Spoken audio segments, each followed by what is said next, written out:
Casé, conta pra gente primeiro como é que a comunicação entrou na sua vida. Bom, comunicação, quando você tem 17 anos de idade, é muito complicado você escolher uma carreira, né? Você decidir para onde você vai na sua vida profissional. Eu acho até uma covardia com quem está nessa situação. Meu pai era publicitário, minha família tem uma história grande de trabalho em rádio, em TV, mas eu nunca tinha pensado seriamente em seguir essa área de comunicação. Inclusive, meu vestibular, teste, um ano antes, tinha sido para arquitetura, não tinha nada a ver com comunicação. E aí um dia estou na praia e alguém falou assim, fulana vai fazer comunicação. Eu falei, poxa, comunicação de repente é legal, né? E fiz o vestibular. Na verdade, a minha ideia era fazer publicidade. Era aquela coisa, a gente vai aonde os pais estão, né? E era unificado da Cisgran Rio, e eu passei em segunda opção para a UERJ, e na UERJ só tinha relações públicas.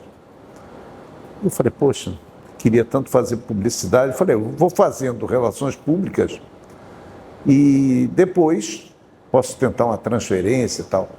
Mas eu gostei da UERJ, gostei da turma, gostei da área de relações públicas, achei que acabava reunindo tudo um pouco da área de comunicação e fiz relações públicas e entrei nessa área de comunicação, né? Depois eu fui fazer também jornalismo, ou seja, aqui também na UERJ. Eu fico brincando que eu tenho uma plaquinha de patrimônio preso nas costas aqui, porque minha ligação com a UERJ data de 1981, né? Muito tempo, século passado. Só existia uma graduação. Na verdade, a comunicação era um apêndice do Instituto de Psicologia e Comunicação Social, né? Nós éramos Por que tem essa ligação? Nunca ninguém conseguiu me explicar por que era um Instituto de Psicologia e Comunicação Social. A única explicação lógica é que os dois cursos ficavam no 10º andar da UERJ, né? Então, você tinha esse curso com apenas uma graduação, o que é um desperdício, né? Se você tem uma universidade pública, você ter apenas uma habilitação na área de comunicação. E a gente começou a brigar para ter mais uma habilitação. A gente começou a brigar para ter jornalismo também. E depois, quem sabe, publicidade ou outra área de comunicação. Nessa época, a gente não tinha nenhuma representação estudantil que ajudasse a desenvolver essa pressão, né? Então, a gente criou o CA, a gente criou o CACUS, né? Em 1982. Está aqui o primeiro presidente do CACUS, né?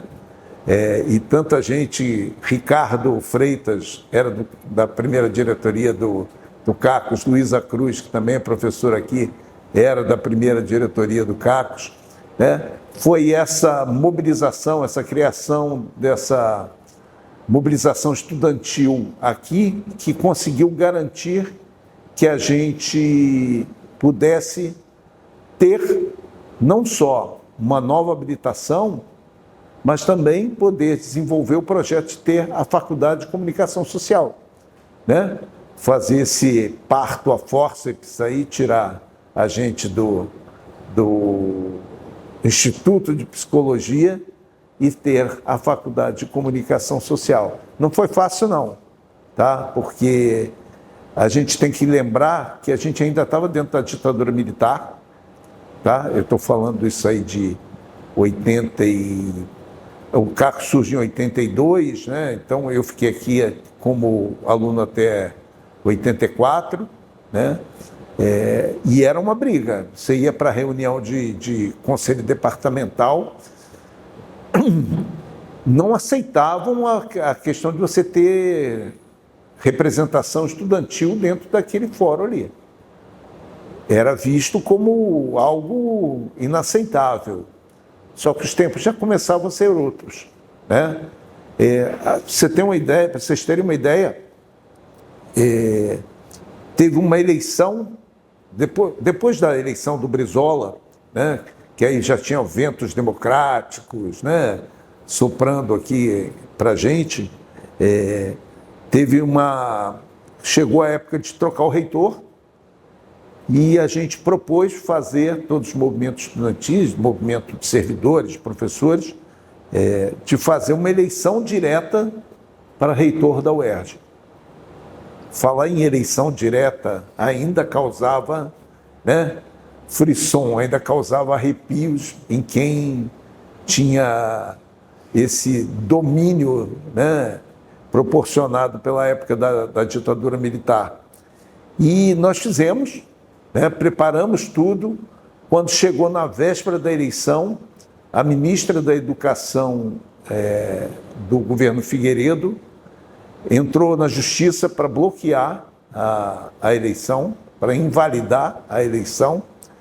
Mesmo assim, nós fizemos o pleito, votamos para reitor, para diretor de unidade, para chefes de departamento, e com o compromisso do Brizola de empossar o eleito, né?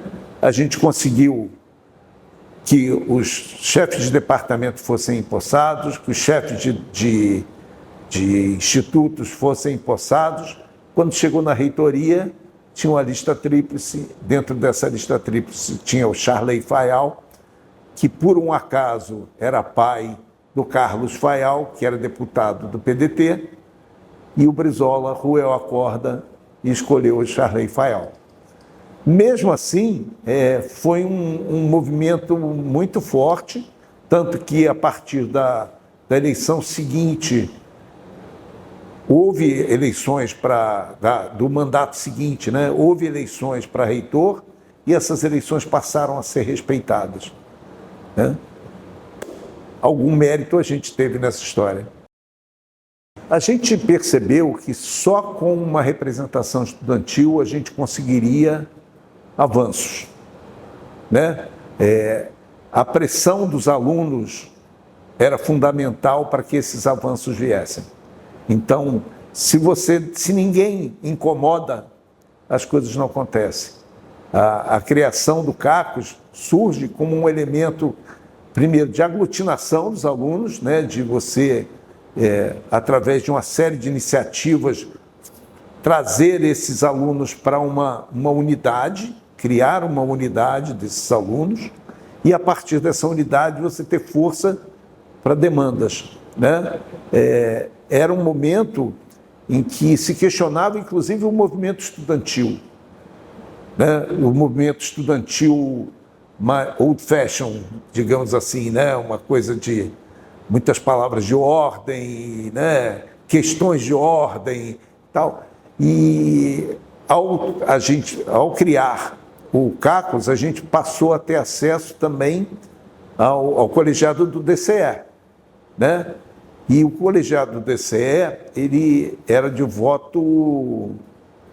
Cada faculdade, cada representação tinha direito a um voto igual. Então, medicina, que tinha, sei lá, 20 vezes o nosso número de alunos, tinha o mesmo peso que o voto da comunicação. Isso gerou um movimento muito interessante dos nanicos, né? Das escolas que não têm tanto investimento da universidade, né, que são meio que preteridas pela universidade por não serem tão representativas como engenharia, como direito, como medicina, odontologia, né? Esse movimento de unidade desses nanicos, né, fez com que a gente conseguisse mais coisas. Fez com que as nossas propostas fossem ouvidas no colegiado do DCE. Por quê? Porque o nosso voto varia tanto quanto o deles. Então, era fundamental ter o Carlos. E quando eu falo desse novo estilo de fazer movimento estudantil, eu não estou querendo dizer aqui que a gente revolucionou nada. Era uma questão comportamental, geracional, né, de pessoas que tinham uma outra cabeça, que vinham de um momento mais arejado da história, né? Eu entendo que na década de 60 e 70 você tinha que ter um movimento estudantil muito combativo, porque as circunstâncias exigiam aquilo ali. Mas quando você entra num período de abertura política, as coisas também começam a fluir de uma maneira menos dura. E eu acho que a resposta do movimento estudantil vai por esse lado também, de ser uma coisa nova. Vamos atrair, se a gente ficar com aquele discurso, a gente não vai atrair essas pessoas. Então vamos criar um novo discurso, que é um exemplo prático. Na UERJ, até meados dos anos 80, homens não podiam entrar de bermudas. Né? Hoje é impensável, né? A menina podia vir de minissaia, mas o homem não podia vir de bermuda. E aí, esse novo movimento estudantil organizou um protesto chamado Bermuda Já, né? Em que foi levada uma calça jeans numa bandeja de prata até a reitoria e se cortou as pernas da calça e se ofereceu a bermuda para o reitor, né? Teve desfile de pernas masculinas. É uma maneira mais descontraída, mais eficiente de se fazer a política. Eu acho que naquele momento ali, né, em que você está prestes a retomar o caminho democrático do país, foi muito importante.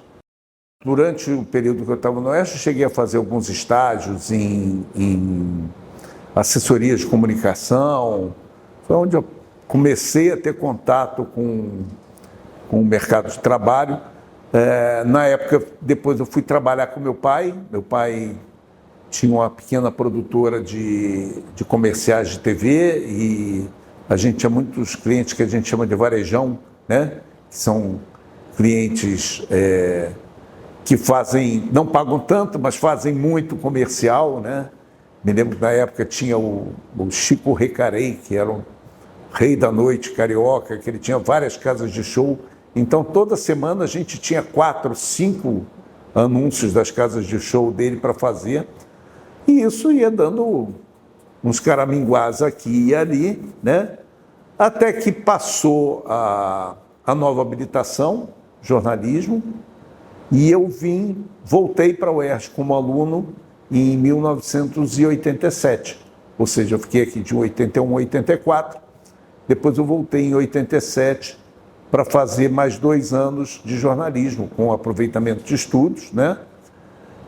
E foi uma experiência bem interessante, porque, na verdade, você tinha 2 turmas em uma. Você tinha a turma das pessoas que tinham entrado pelo vestibular, né? Ou seja, tinham entrado em 85, né? E tinha um grupo, a maioria deles de ex-alunos daqui, que entraram em 87. Então, você tinha uma experiência de que você tinha pessoas fazendo a sua primeira graduação, ainda com, a gente sabe como é isso, de chegar na faculdade e tudo novo, né? E um outro grupo muito afim de curtir, de aprender aquele jornalismo, já com uma graduação nas costas. Então, foi uma iniciativa bacana, porque a faculdade foi a primeira turma de jornalismo. E a faculdade de jornalismo estava se estruturando, então vieram alguns profissionais de mercado para dar aula aqui, né? Hoje a gente tem o Ronaldo Elal, que está aí até hoje, né? Que é o nosso decano, né? Aqui na FCS. Eu fui aluno do Elal, né? Então, Sônia Virgínia Moreira, né? Silvio Júlio Nassar, que era uma fera, era um cara da TV Globo, que ajudou a implantar a TV Globo, né? Outros profissionais, Rogério Reis, fotógrafo, foi professor daqui. Pô, Rogério Reis é uma lenda do fotojornalismo brasileiro.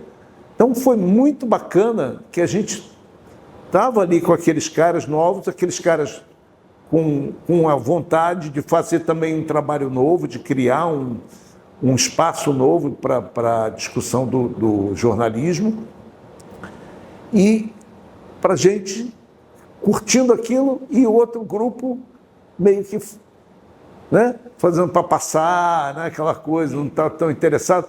Foi bacana, a gente fez coisas meio doidas assim. Teve uma eleição para reitor, que a gente estava aqui, que o Ivo Barbieri foi o eleito. A gente resolveu fazer não diria um jornal, mas algo, né, um produto impresso que era para a gente colocar, distribuir no último debate, né? E a gente sentou aqui na UERJ, virou a noite, todo mundo, a turma ficou, dormiu não, né? Não dormiu aqui na UERJ e a gente preparou esse material para ser distribuído no debate do dia seguinte. Então, era uma coisa nova, todo mundo curtindo muito fazer aquilo ali, tanto professores quanto alunos. E a primeira turma de jornalismo também, quer dizer, sou quase uma peça de museu aqui da FCS, né? Primeiro presidente do CACOS, da primeira turma de jornalismo, né? Entrei aqui como professor mais novo, hoje já sou o terceiro professor mais velho. Para ser totalmente sincero, a academia não era o meu objetivo. Eu nunca tinha dado aula, nem tinha pensado em dar aula. Coisas que se encaixam, que acontecem na hora que tem que acontecer. Eu trabalhava na TV Globo, fui demitido da TV Globo. Na época estava procurando alguma coisa, procurando outro emprego, e nisso tinha falecido o Silvio Júlio Nassar, que eu acabei de citar, e vagou a disciplina de telejornalismo, não tinha professor para a disciplina de telejornalismo, e fizeram um concurso. Eu falei, bom, estou aqui, né, não estou fazendo nada, vamos lá. E aí fiz o concurso. A grande oportunidade foi que não exigia, naquela época, pós-graduação, né, nem mestrado, nem doutorado, era por notório saber. Eu já tinha uma experiência em televisão razoável, né? Fiz esse concurso, fui aprovado. Até o Antônio Brasil, que ficou em segundo lugar, depois também foi professor aqui da faculdade. E comecei a dar aula em 1996, né? Eu tenho muita pena dos meus primeiros alunos, assim, porque eu não tinha experiência nenhuma didática, né? O que eu podia falar? Podia falar da minha vivência profissional, né? Eu não tinha uma estruturação de curso. Isso tudo foi se aperfeiçoando, foi lapidando com o correr dos anos. Então, eu agradeço muito a paciência, né, dessas minhas primeiras turmas, porque a gente aprendeu junto, digamos assim. A gente tem no Audiolab, tem a Gisele, né, que foi minha... rapaz, tem tanta gente, a Denise, eu acho que eu tenho muito mais colegas, né, que foram, né, o Ricardo, Luísa, que foram colegas da época de faculdade, que foram, agora, alunos, não me lembro de mais ninguém, assim, alunos que sejam hoje meus professores, que sejam professores colegas, né? Eu acho meio inexplicável essa afeição que a UERJ desperta nas pessoas, né? Eu tenho vários ex-alunos que são meus amigos e tal, e que eles falam, poxa, que saudade da UERJ. As maluquices que a gente fazia, né? Tem um aluno, Guilherme Arruda, que a gente fazia um programa chamado Palavra Cruzada. E a gente fazia ele na raça, né? Era uma época em que os equipamentos eram muito mais caros, você não tinha estrutura de nada, a estrutura da universidade, da faculdade era muito incipiente. Então, a gente resolveu fazer, o cenário era de recortes de revista, eles batalharam para conseguir uns puffs de PET doados, a mesa central era um pedaço de uma bancada de banco que a gente pegou na carpintaria, e aí conseguiram um tapete emprestado numa loja caríssima da Lagoa, e era um tapete que pesava uma enormidade, era um tapete grosso, pesado, grande, que forrava o cenário, né? E aí, cada vez que você tinha que montar e desmontar o cenário, precisava de 3, 4 para carregar o tapete. Então, eu acho que essas maluquices, a estrutura da UERJ em si, né? Essa coisa meio de misturar todo mundo no mesmo campus, de você ter 2 departamentos no mesmo andar, né? Você se encontrar nas áreas comuns, isso tudo eu acho que faz com que a UERJ seja um ambiente muito amigável, seja um ambiente muito, não sei se já fala, acolhível, né? Um ambiente que acolhe, que as pessoas se sentem bem, por mais que a estrutura mais fria do que a UERJ, né? É concreto, umas salas, os pés direitos altos, né? Luz fria, né? E tudo isso é compensado com as pessoas que estão aqui dentro, né? Eu não sei qual é o borogodó, não sei qual é o charme do negócio, mas funciona. E você vê, eu costumo falar muito com os alunos, aproveitem, porque, por exemplo, aqui você tem algo que um estudante da PUC não tem. Se você vai fazer faculdade de comunicação na PUC, são tantas turmas, e essas turmas não são fixas, elas vão sendo misturadas. A cada semestre você está com uma turma diferente, o que impede muito a criação de laços. Aqui na UERJ não, você tem basicamente a mesma turma, os 4 anos de faculdade. Isso gera laços, isso gera interação, gera descobertas, né? Você conhece o outro, você conhece a realidade do outro. Depois das cotas, isso então, graças a Deus, melhorou muito, né? De que você pôde trazer outras realidades, mais diversidade, né? Quando eu fiz faculdade aqui, você tinha basicamente alunos brancos e de escolas particulares ou de escolas públicas de qualidade, né? A maioria dessas pessoas morava na Zona Sul ou na Tijuca. A gente tinha, na minha turma, 2 alunos negros e 2 alunos que moravam no subúrbio. O resto era tudo para cá. Qual é a diversidade que você tem nisso? Ok, um teve mais oportunidade na vida, outro teve menos oportunidade, um gosta disso, outro gosta daquilo. Lógico que tem essa interação, essa troca, mas hoje eu acho que essa troca é muito mais rica. Eu acho que tudo isso faz com que a UERJ tenha esse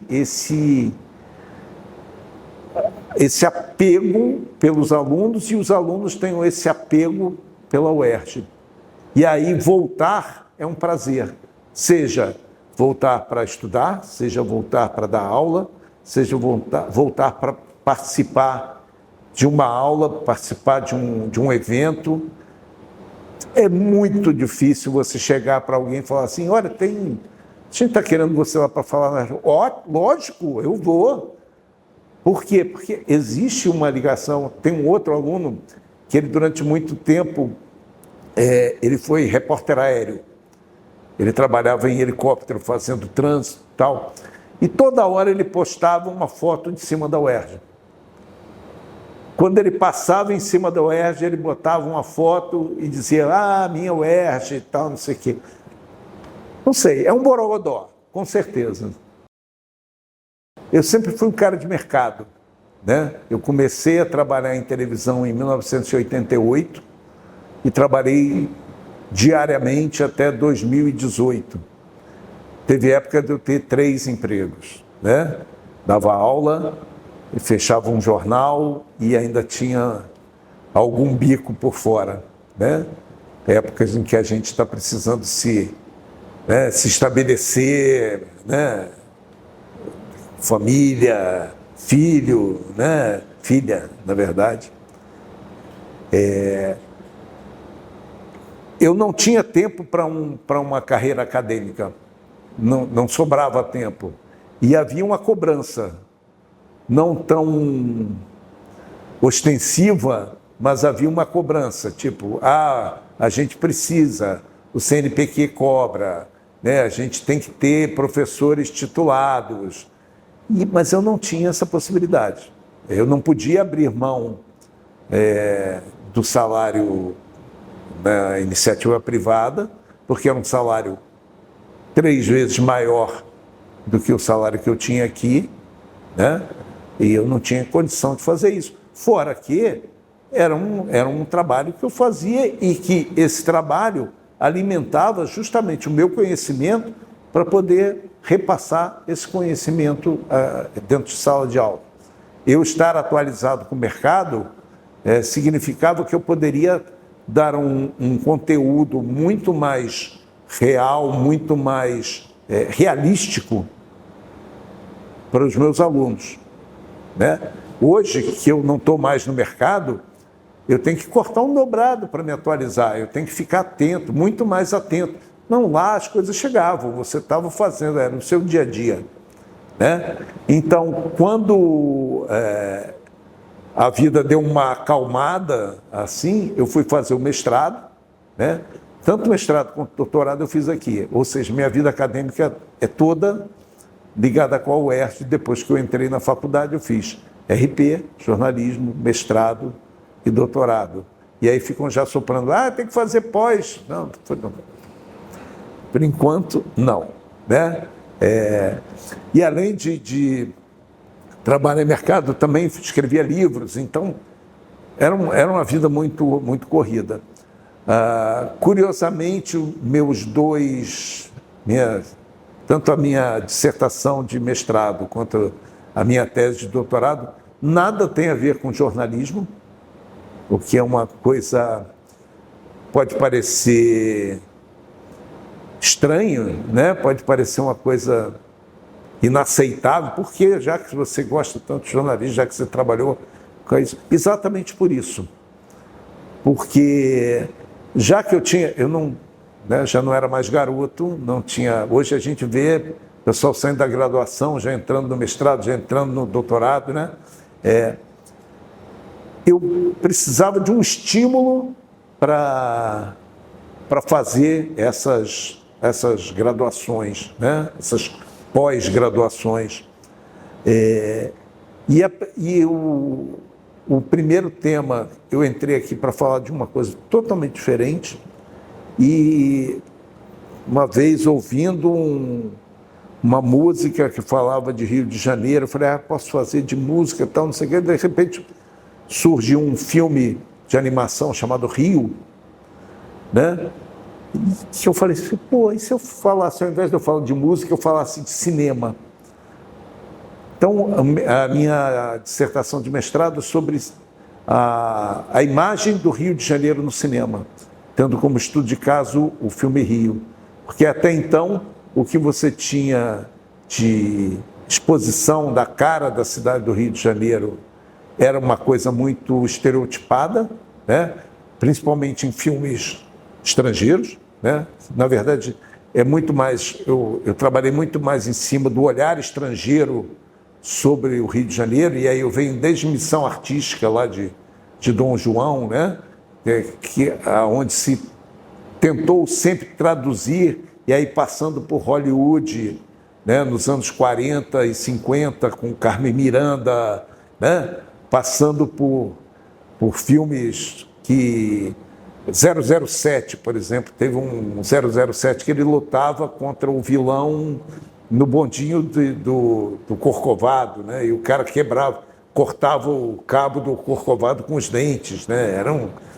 E era uma coisa assim, o cara vinha de carro pela Avenida Atlântica, quando ele dobrava na Princesa Isabel, ele saía no Pelourinho, na Bahia. Né? Era uma imagem totalmente distorcida do que era a cidade.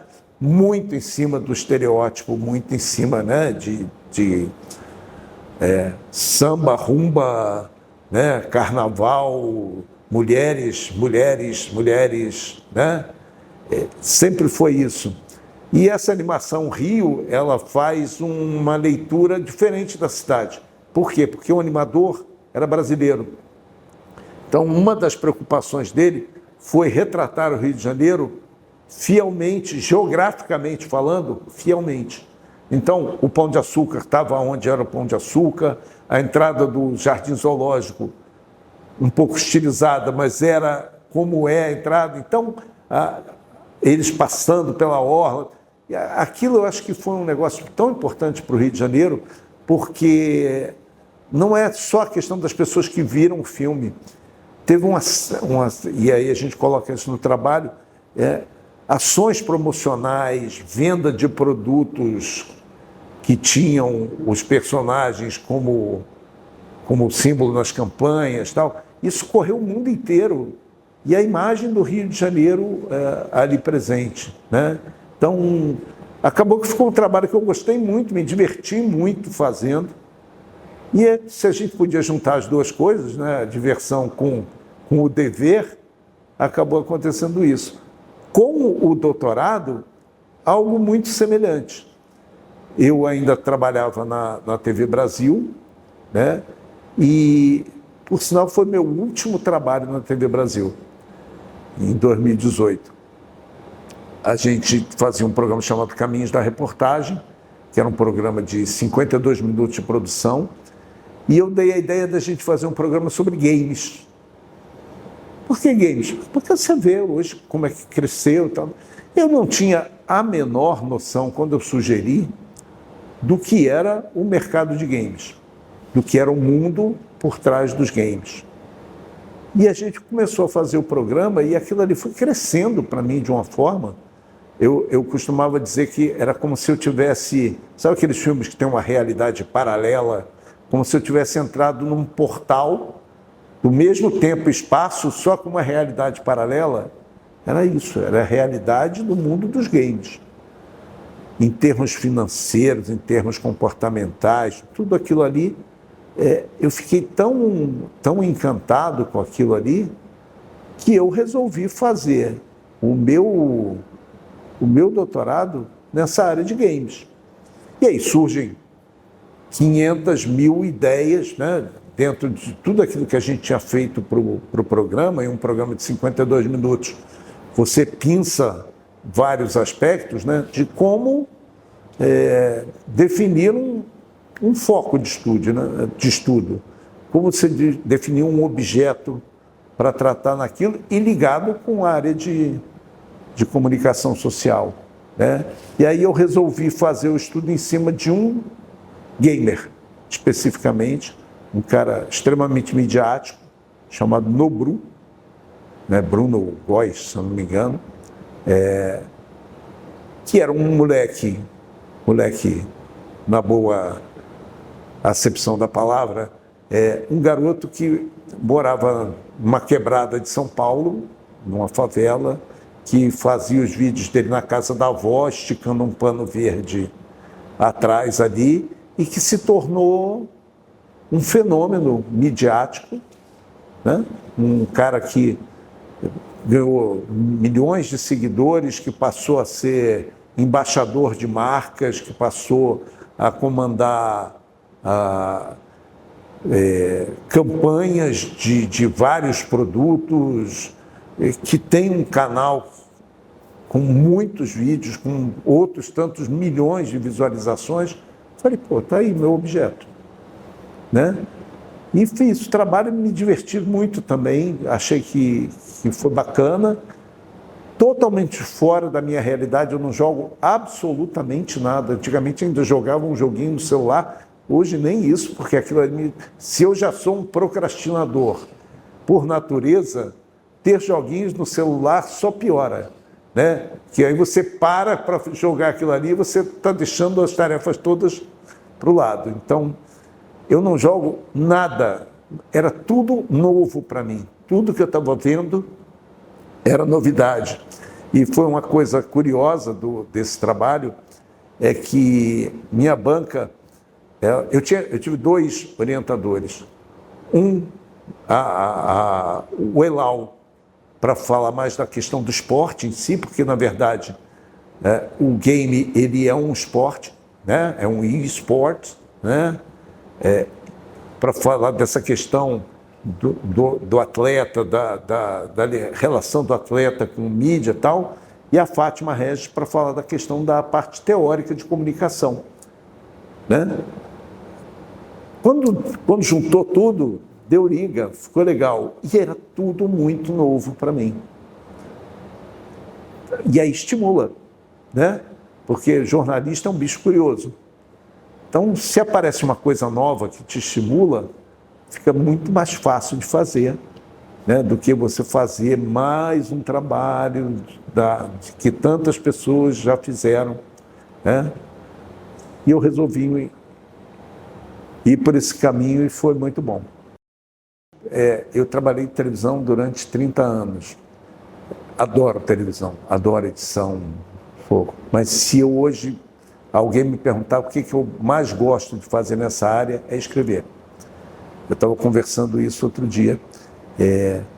Você conseguir traduzir através de palavras, durante um livro, uma ideia, você seduzir alguém a continuar lendo aquela história, a se interessar pelo que você está escrevendo, eu acho tão mágico a questão de você escolher a palavra certa, de escolher como pegar o leitor pela mão e levar por aqui, por ali. Eu acho essa roteirização do livro, aí também vai pela questão da edição, né? De como é que você roteiriza, como é que você mantém a atenção daquele teu público, né? No caso do livro, o leitor. Até nisso, a UERJ tem importância para mim, porque o primeiro livro que eu escrevi foi a história do meu avô, né, Ademar Cazé, que foi um pioneiro do rádio e da televisão, e foi a minha dissertação, foi meu TCC, né, aqui na UERJ, quando eu fiz jornalismo. E aí depois eu transformei isso, que era uma ideia, porque era uma história oral, né? Ele sempre me contou muitas histórias, e aí eu consegui. Infelizmente, o livro saiu depois dele já ter falecido, mas a ideia era exatamente pegar essa história oral e eternizar de alguma forma, né? E a partir daí vi que a coisa era gostosa de fazer e foram surgindo outros livros. Eu sou botafoguense, né? E eu tenho hoje, são 10 livros, né? O 11º sai agora em maio. Desses são 8 sobre Botafogo. O outro livro, que não é sobre Botafogo, nem é a biografia do meu avô, é uma grande brincadeira, com um amigo que trabalhava comigo na TV Globo, que a gente resolveu fazer de homem para homem, manual de sobrevivência na cozinha para solteiros e descasados. Eu não era nem solteiro nem descasado na época, nem ele, mas a gente resolveu fazer um livro, uma grande brincadeira, mas foi um livro. Todos os outros foram sobre a história do Botafogo. É lógico que de todos eles tem alguns que são filhos mais queridos, né? Tem alguns que eu escrevi por obrigação, me senti na obrigação de escrever, que é sobre o título de 1989, que para mim foi um título extremamente marcante para a minha geração. Então eu me sentia em dívida com esses caras, eu quis escrever um livro sobre isso, mas os 2 livros que eu mais tenho carinho assim são 2 biografias. Uma sobre um jogador chamado Quarentinha, que é um jogador da década de 50 e 60, que jogou no Botafogo, jogou na seleção brasileira. Na verdade, ele veio do Pará, do Paysandu, depois passou pelo Vitória, e aqui no Botafogo se destacou, foi da seleção brasileira. Uma história muito humana, muito tocante e que eu acho que acabou fazendo... É o livro que mais vendeu que eu tive, porque eu acho que é um livro que ele, apesar dele falar sobre um determinado jogador, ele fala do exemplo de uma geração de jogadores. A realidade do futebol dos anos 50 e 60, como era injusta com os jogadores, como era dura para aqueles jogadores. Hoje a gente fala, um jogador de futebol ganha uma fortuna. Naquela época não era assim, né? Naquela época era muito diferente. Então, eu acho que a biografia do Quarentinha, que é o artilheiro que não sorria, ela tem esse mérito, e aí não estou dizendo que é um mérito meu, é um mérito do personagem, né? De traduzir a realidade de toda uma ou 2 gerações de jogadores de futebol brasileiros. E o segundo personagem, um personagem que eu também queria muito falar, que é o Carlito Rocha, que é um cara, embora seja ligado ao Botafogo, é um cara muito importante para o esporte brasileiro. Não fosse Carlito Rocha, o Brasil não podia dizer que tinha ido a todas as Copas do Mundo, né? Quando tem a Copa de 1938, o Carlito praticamente sequestra jogadores de clubes que não queriam ceder, né, para formar uma seleção.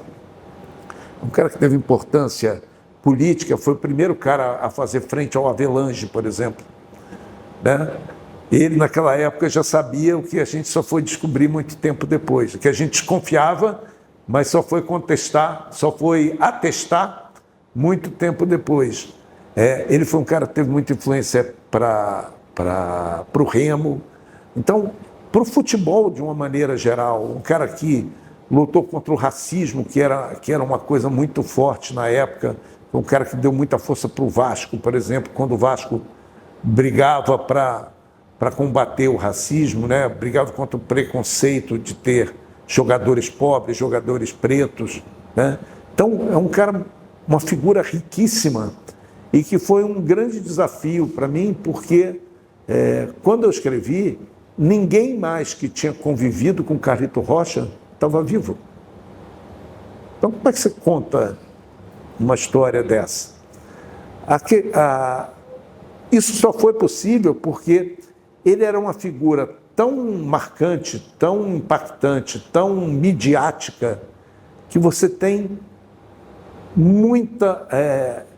muitos relatos sobre ele, sejam em livros, em histórias contadas por pessoas, seja nos jornais da época. Era uma figura que estava presente nos jornais quase que diariamente, mesmo quando se afastou, né, do futebol, as pessoas se referiam ao Botafogo de Carlito Rocha.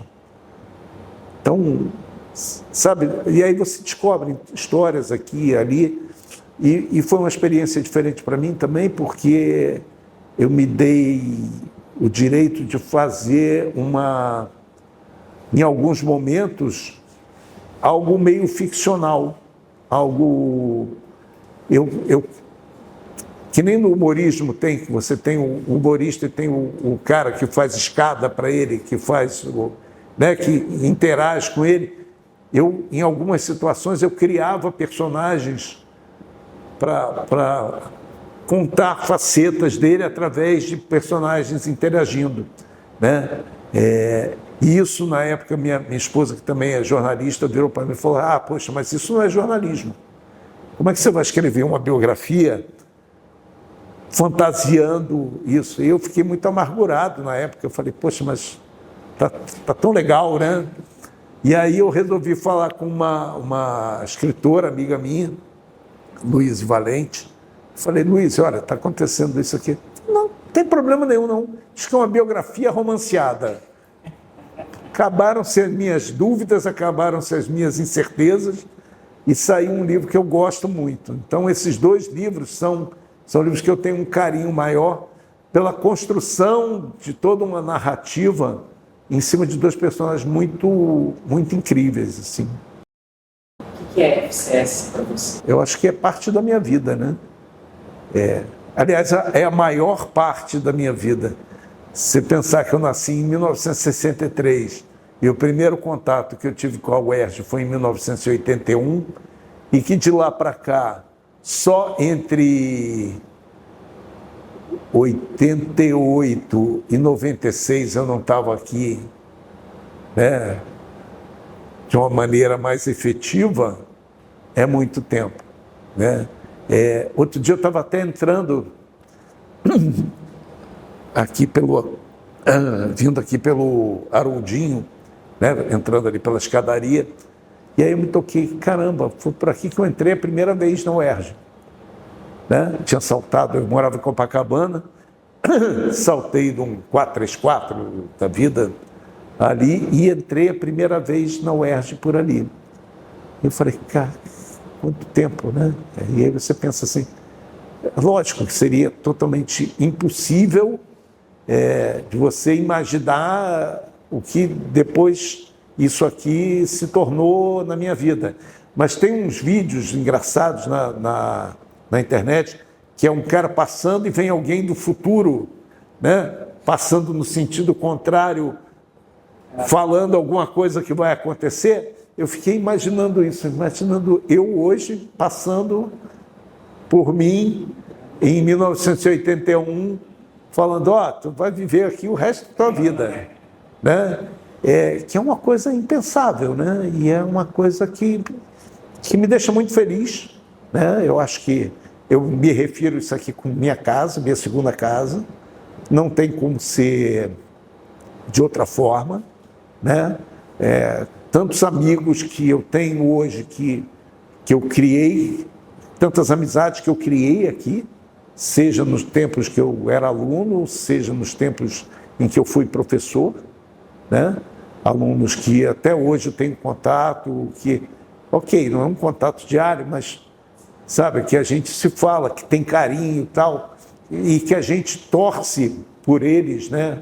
Poxa, que coisa mais legal de você ver um aluno seu tá bem na profissão, né?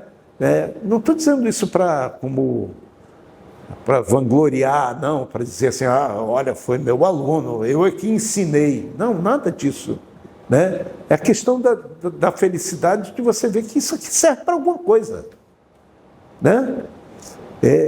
E é complicado, a gente está vivendo um momento tão complicado. Outro dia eu estava numa reunião de departamento, estava se falando, vamos fazer um seminário sobre o futuro do jornalismo.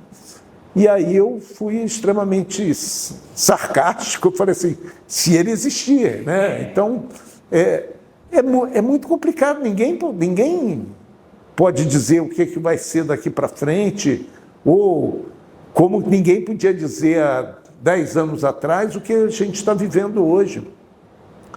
Cabe a gente, eu acho que aí é um desafio muito grande, de estar tentando entender isso e de estar tentando ajudar os alunos a traduzir isso que a gente está vivendo.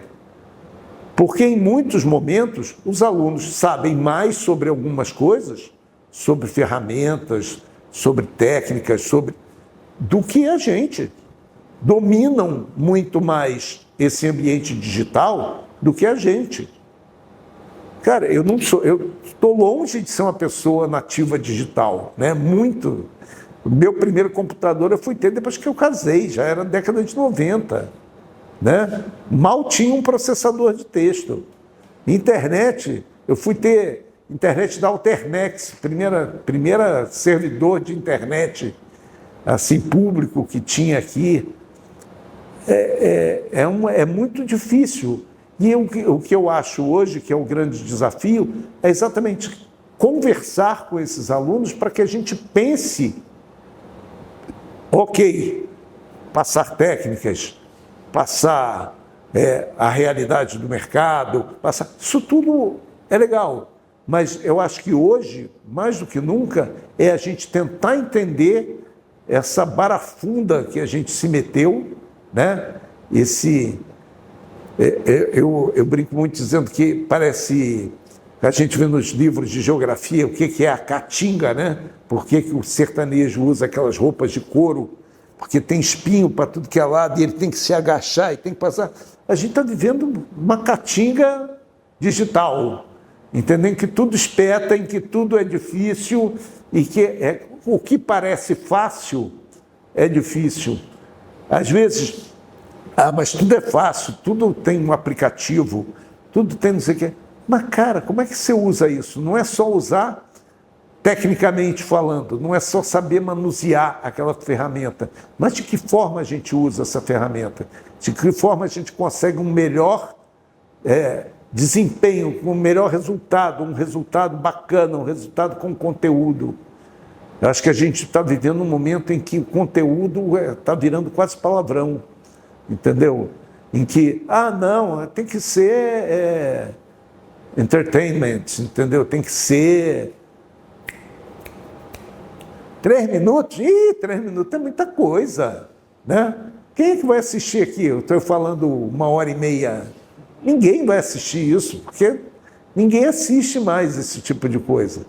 Então, eu acho que sentar hoje com as turmas e pensar, fazer refletir, entendeu? Parar para pensar. Hoje em dia é tão difícil a gente parar para pensar. A gente vai consumindo, né? E que não falta produto para ser consumido. E aí, se a gente parar para pensar, olha, isso aqui é legal, mas e se isso aqui? Sabe, parou para pensar 30 segundos aquilo ali, eu já estou feliz. Que a gente possa refletir, senão a gente vai ser um mero repetidor de todas as coisas que já são feitas e sem analisar o porquê que a gente está fazendo aquilo. A gente faz porque é o que é feito. Né? Que eu acho que é o pior caminho que a gente pode ter na área de comunicação social, apenas replicar coisas. Ser professor em pleno século XXI, ano de 2025, é uma coisa muito desafiadora, eu acho, mas, ao mesmo tempo, para mim, algo muito importante. Porque, por mais que a gente brigue, que o aluno não está prestando atenção, que está mexendo no celular na hora, que você está falando e ele está pensando no fim de semana, isso sempre foi assim, tá? Só mudou que agora tem um celular na mão das pessoas. Isso não é o problema. Isso vai ser sempre uma briga de gato e rato de aluno e professor. Então, não é questão disso. Evidentemente que um gadget na mão, ele te demanda muito mais, ele é muito mais sedutor, ele é muito mais atraente do que um bilhetinho que o colega passou, né? Mas por que eu falo que é muito importante isso para mim? Porque é uma forma que eu tenho de me reciclar não só como profissional, mas como pessoa. Porque eu acho que é o convívio que faz a gente crescer, né? O conhecimento, é importante, mas é o convívio, descobrir como é que eu vou interagir com essas pessoas. Ok, eu tenho uma filha de 27 anos de idade, né? Teve um período que ela tinha a mesma idade dos meus alunos. Hoje não, ela já é bem mais velha que os meus alunos, né? Mas ok, então eu tenho um laboratório em casa, digamos assim, né? Mas é isso. Quando eu entrei aqui, meus alunos tinham 18, 19, 20 anos de idade. Eu tinha 36 anos. Hoje, meus alunos continuam tendo 18, 19, 20 anos de idade, eu tenho 62. Se eu não crescer junto com eles, se eu não me desenvolver junto com eles, primeiro, eu nunca vou ter um diálogo com eles. Eu nunca vou conseguir interagir, eu nunca vou conseguir passar absolutamente nada para esses alunos. E segundo, que graça tem? Eu ter minhas aulas ali prontinhas, ali eu fiz a minha aula, 10 anos depois eu estou dando a mesma aula, tá ali, vou ganhar o mesmo salário, sabe? Ninguém vai me encher o saco e eu vou dar aquela minha aula. Agora, qual é a graça disso? Eu converso muito com os alunos, principalmente nas primeiras aulas, dessa importância dessa troca, né? Como é que é difícil se desvincular daquela mentalidade que a gente foi criada a vida inteira de estudar para passar, sabe? Tem trabalho, tem prova. Quanto vale essa prova? Quanto vale esse trabalho?